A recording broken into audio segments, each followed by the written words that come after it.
Good day, everyone. So, our assigned topic is Chapter 5 Rizal Medical Studies at the University of Santo Tomas, 1877 to 1882. Mother's opposition to higher education.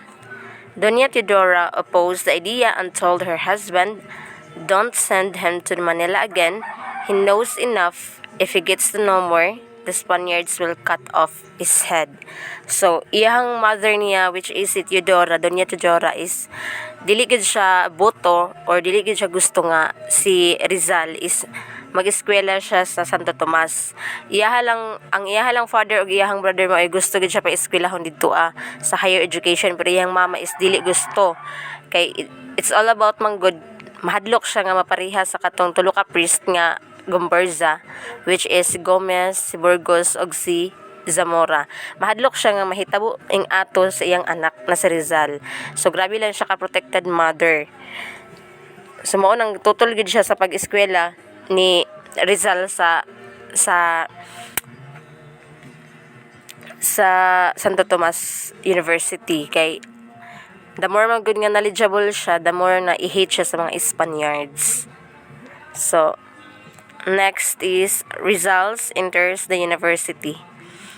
He was then nearly 16 years old, taking the course on philosophy and letters.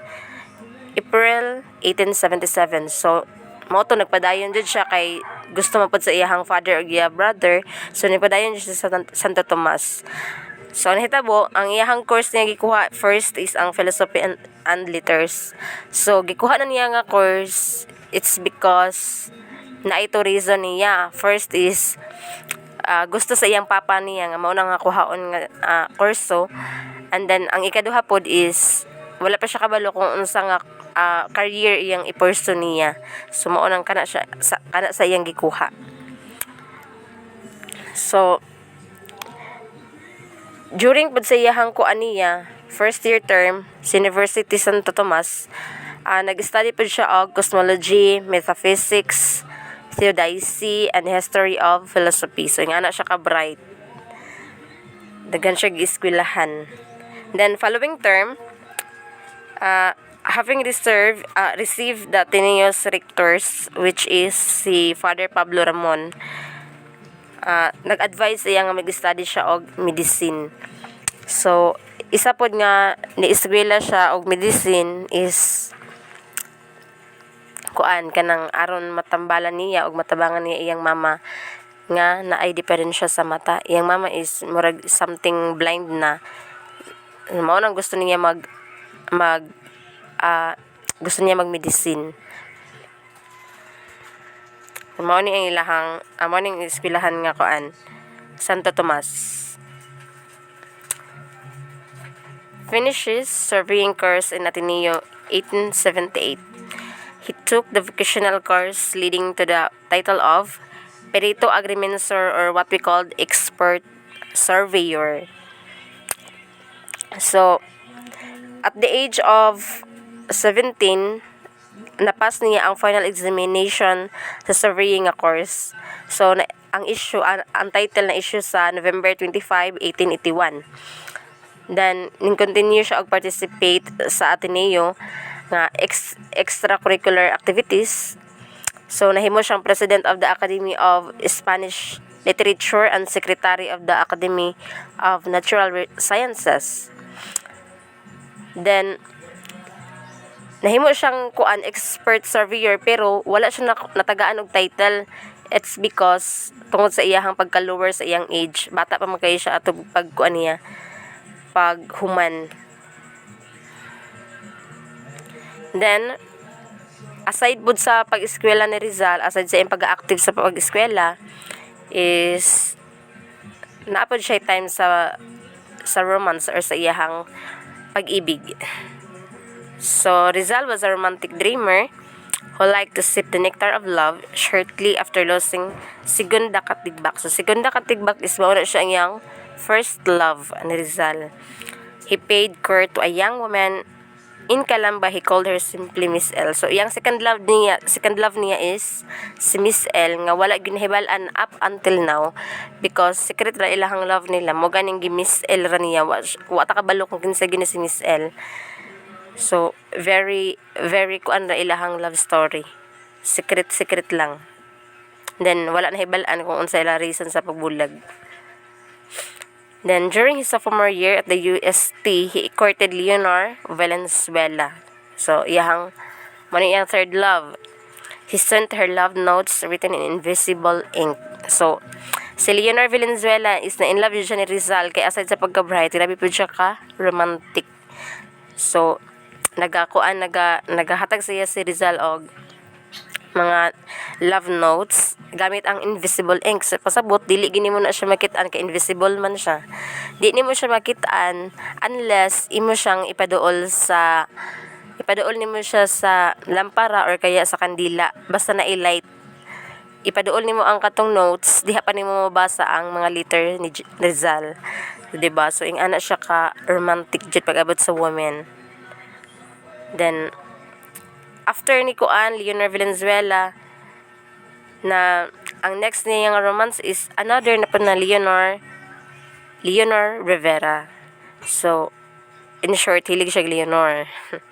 So si Leonor Rivera is iyaharang cousin. So very difficult ang relationship kay kuan ra sila magigagaw. So in her letter to Rizal, she signed her name as Timis. So, tungod sa ilahang secret love, bawal man gid magbulgaran kay agaw sila. So, ang ilahang nagaliter sila, ang gamit lang ni Leonor nga pangalan is Timis para makover o para matago siya sa family nila ni Rizal o family niya, and then sa mga nakaila sa ilaha o mga barkada nila, mga friends, para dili sila masakpan. O nang nagtago siya sa pangalan nga Timis. And then, sumao ni siya. First one is si segunda katigbak, Leonor Valenzuela, and then si Leonor Rivera. So, sila ra gid ang tulo ang pinaka-highlight nga na ex ni Rizal. Then, ang kining other sa ubos is mga kuanan ni sila, other love niya sa other countries po, dili na mga Filipina.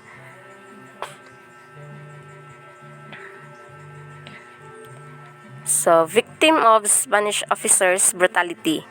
So, kabalo man siguro tatanan no nga very kuan jud sa una ang mga punishment, grabe ka brutal. So, si Rizal is wala pud siya nakaligtas ani nga mga panghitabo or experience. So, nahitabo pud ni sa iyaha before. So, when Rizal was a freshman medical student at the University of Santo Tomas, na-experience niya ang first taste of Spanish brutality tong 1878. So, ang nahitabuan ni is nagbaktas siya ato sa street nga very ngit-ngit bitaw, very dark nga street. Yung nagbaktas siya, wala siya kabantay nga naadi ay officer, lieutenant siya nga Spaniard. So, sa una mang good, grabe respeto sa una sa mga officers, especially sa mga Spaniard. Grabe ang respeto nga dapat pag maagihan nimo kailangan ka mo salute or bisag unsa para mapakita nimo ang respeto nimo sa ila. So si Rizal ang good ato nga time is wala siya kabantay kay grabe ka ngit-ngit ang dalan. Mao to ang lieutenant na-insulto siya sa paglabay ni Rizal nga wala gid siya gisalutan. So mao to nga ang gihimo sa Spaniard tigbas niya sa Rizal sa likod nga part. Sa likod nga part tigbas niya sa gamit ang iyahang sword. So yung ato nahitabo. And then sa Rizal nag-report siya sa insidento General Primo de Rivera. So si General Primo de Rivera is mo siya ang Spanish Governor General of the Philippines ato nga time.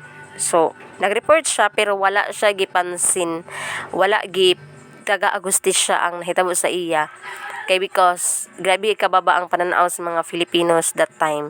So para sa ilaha wala sila solusyon bisag unsa nga case basta about sa mga Filipinos kay para sa ilaha mga Pilipino sa una mga mangmang mga lower gid sila nga pananaw sa mga Spaniard. So ginadaog-daog in short.